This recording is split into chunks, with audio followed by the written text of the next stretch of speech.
You know, for way too long, conversations about Indigenous youth well-being here in Australia have been missing the most important voice of all, the young people themselves. So today, we're diving into a really groundbreaking study that finally puts their stories, their identities, and their pride right where they should be, front and center.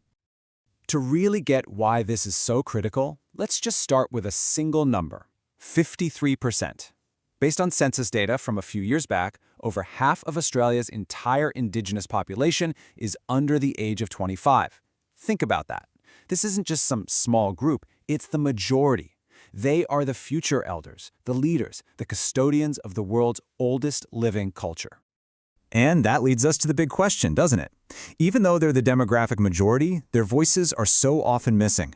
Missing from policymaking, from research, and from the very programs that are supposed to be supporting them. Well, this study set out to change all that.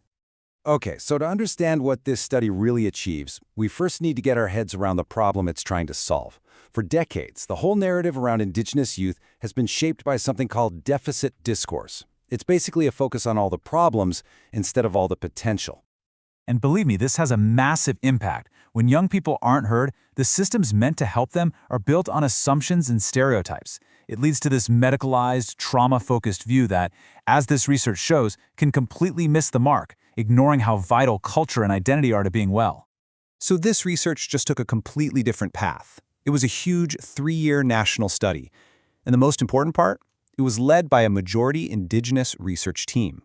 Instead of stuffy, formal interviews, they used culturally safe methods like yarning, a traditional way of just sharing stories. This created a space where 110 young people could really speak their truth. It's a genuine for us, by us approach. So what did they find when they actually listened? The results were just incredibly rich. What the researchers found was that for these young people, identity isn't just one single thing. It's more like a beautiful constellation of interconnected parts, all orbiting this really powerful core. So, let's get into it. What did the young people actually say about who they are? The study uncovered 4 major themes that just kept coming up over and over again. Let's break them down. First and foremost, it was all about a deep connection to place. And we're not just talking about a postcode here.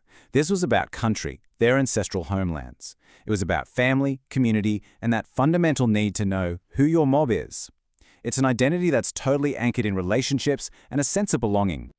This quote from one of the young participants just cuts right to the heart of it, doesn't it? It's not about geography. It's about this deep, personal, historical understanding of your roots. The second major theme was, of course, culture. Young people talked about a massive range of things here. The importance of respecting elders, knowing language and stories, expressing themselves through art, music, dance, taking part in things like hunting. And for a lot of them, it was also about embracing the feeling of being different in modern Australia. Now, the third theme, physicality, is really interesting because it shows how identity is also shaped by the outside world. Young people talked about things like their skin color, their blackness, and other physical features being part of how they see themselves, but also how they have to navigate the social realities of race and, unfortunately, racism. And finally, role models.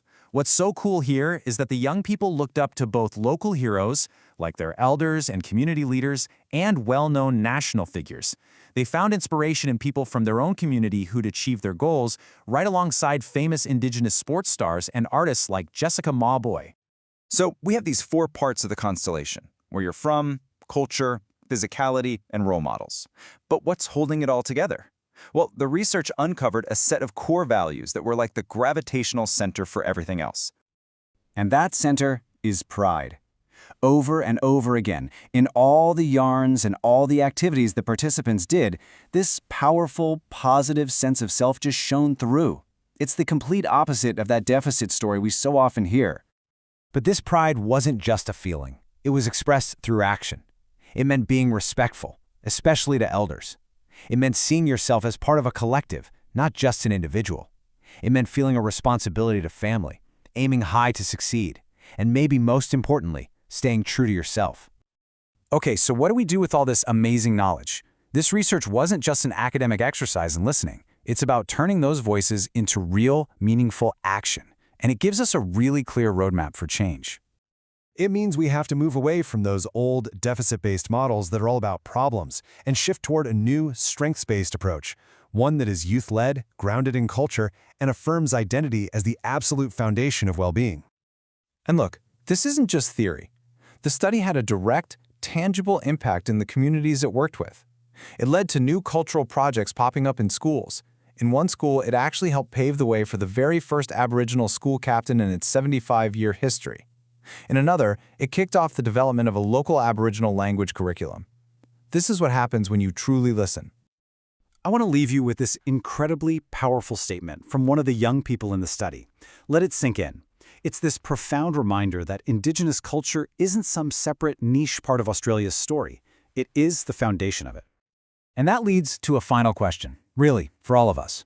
This research gives us the what and the why. The challenge now, in our schools, in our workplaces, in our communities, is the how. How do we move beyond just talking and start building systems that actually see, value, and are led by the pride and strength of Indigenous young people?